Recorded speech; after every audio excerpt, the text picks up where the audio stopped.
Okay, in your class kick work today, you're going to be doing this page that says Let's Fly South.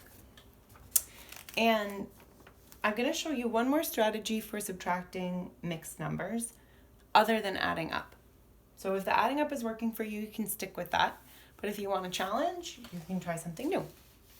So in this strategy, we're going to regroup from the wholes. And I'll show you how it works. So in this first problem on the worksheet, you have 8 3/8, and you're taking away 4 7/8.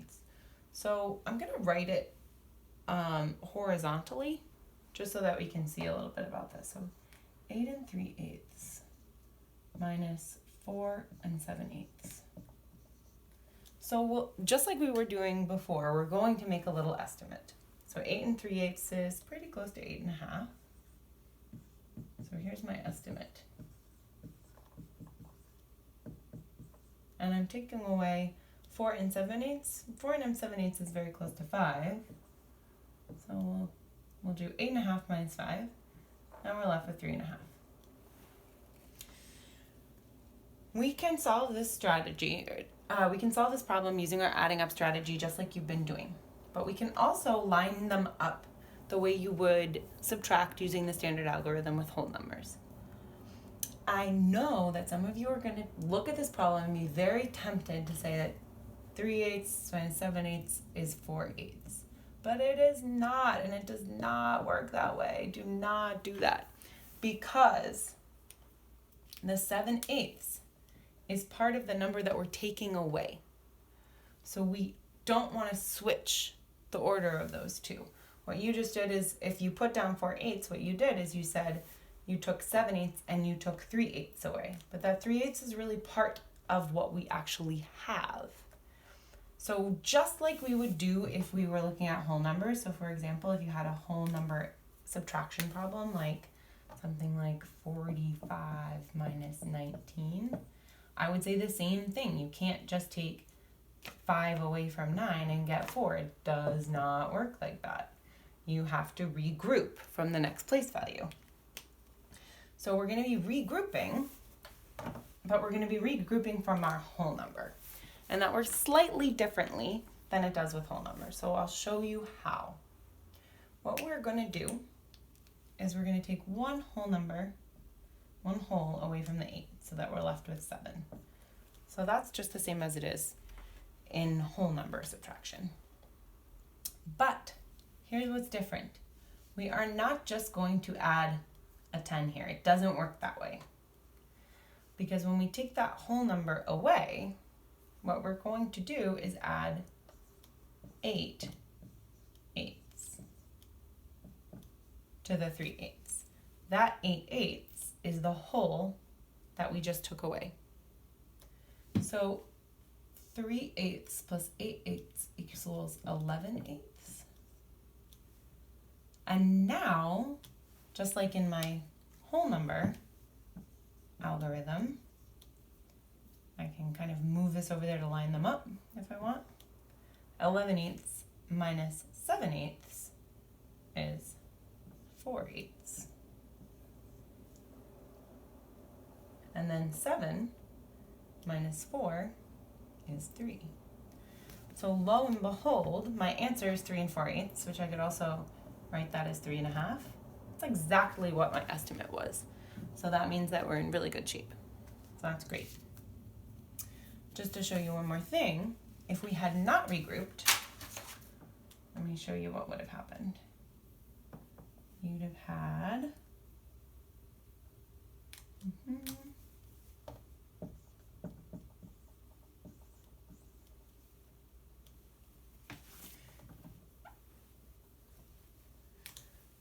you would have done 7 minus 3, which is 4/8. I'm telling you that is not correct. We know this is not correct, but let's look at what happens.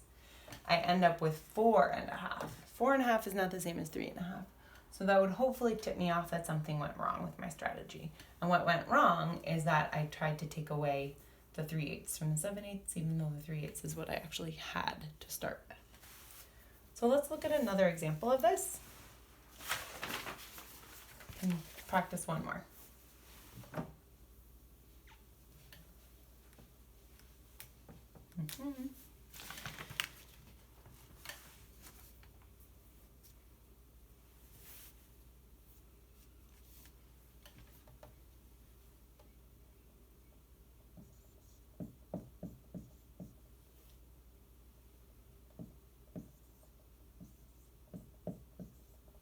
Okay, so this is another problem from your page. Again, you can do this using your adding up, or we can do our new strategy of regrouping.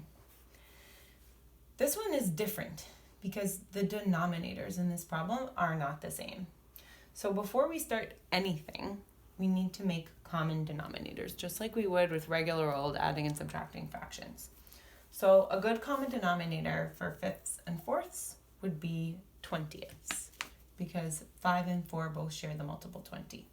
So on the side, or in some other place, like on a scrap piece of paper, let's make some equivalent fractions for these. So if I want my 3/5 to be 20ths,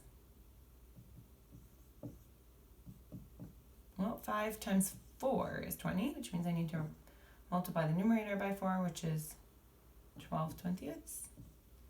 Okay, and then we'll try my 1/4. I want to make that also 20ths. So I need to multiply by 5/5. This is a version of 1. That's why this works, because anything times 1 is just itself. 1 times 5 is 5. So now I can rewrite this problem, and you need to do the same. 7 and 5 20ths. That's my new equivalent fraction for 1/4. Take away 3 and 12 20ths. Now I kind of skipped a step here because we haven't made our estimate yet. So let's go back to our original problem and write it here. So 7 and 1/4, I'm going to round down to 7 wholes. And then the 3 and 3/5, I will round up, because 3/5 is a little bit more than a half, so I'll round my whole number up to 4. 7 minus 4 is 3. So I'm looking for an answer that's kind of close to 3. Now I'm ready to start with my strategy. I'm trying to take 12 20ths away from 5 20ths, and I can't do that. I don't have enough 20ths. So I need to regroup from the whole number. That's what we're working on here. So I will take 1 whole away from the 7, and I'll make that 7 a 6. Then I'm going to add 1 whole to my 5 20ths. But instead of just saying 1 whole, I'm going to change it to 20 20ths, which I know, again, is just another version of 1 whole. We can write 1 whole lots of different ways. That means that I have 25 20ths, and I'm taking away 12 20ths. So 25 minus 12, here, we'll cross that out and move it over here so it's lined up, leaves me with 13 20ths. And then 6 minus 3 is 3. So my final answer is 3 and 13 20ths. My estimate was 3 wholes. I have something that's a little bit more than 3.5, so that's okay. That's pretty close. I'm going to say that that's good. So that is subtracting mixed numbers with regrouping.